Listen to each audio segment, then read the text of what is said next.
Hello, I'm P. Andrew Sandlin, founder and president of the Center for Cultural Leadership. The great original sin is the sin of human autonomy. Autonomy simply means self-law, that one decides for himself what is right and wrong. This is the original sin that began in the Garden of Eden. You recall that Satan, in the form of the serpent, comes to Eve and causes her to question God and lays before her a proposition that she can decide what the rules are. And she did. And that led the human race, man and woman, all humanity, into sin. We live today in a culture in which autonomy is pervasive. Of course, autonomy has been around since the Garden of Eden, but what has changed over the last few generations, particularly the last 40 or 50 years, is autonomy as a life principle, as an articulated principle, as it were.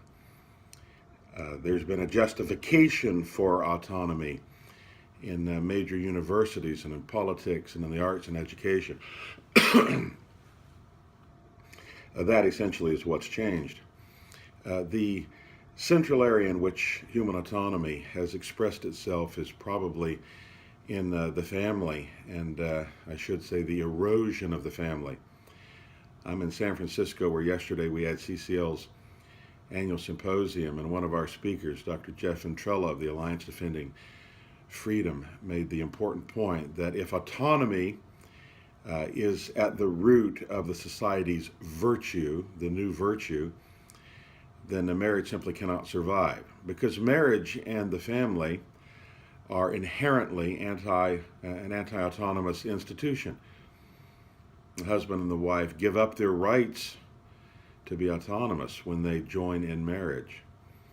And one reason that marriage has suffered so greatly in the modern world is precisely because autonomy itself has become a new articulated rational principle that is simply assumed to be true, the highest human good. Of course, there can be no Christian culture if autonomy, human autonomy, is the highest good. Biblically, we are called first of all to surrender ourselves to the triune God. He knows what's best for us. He knows what causes human flourishing.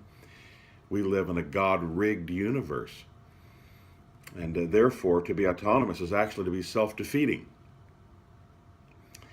It's essentially to undermine the very regulation and rule whereby we can enjoy the world that God created for us. It's like the man who foolishly wants to be autonomous of the law of gravity and doesn't like the idea that he is pulled downward toward the earth and wants to walk out of a 20-story window to prove his autonomy. That's no less true in the moral realm when we undermine God's sexual standards, whether it be adultery or homosexuality or pornography, premarital sex. Of course, the sexual autonomy is only one form of autonomy, but it's a principal one at the time. Autonomy really is the root of all evil. To please God, we cannot be autonomous. We must surrender to Him. And in surrendering to Him, we can enjoy this world that He has created for us to enjoy, not to be autonomous, but to be under His authority.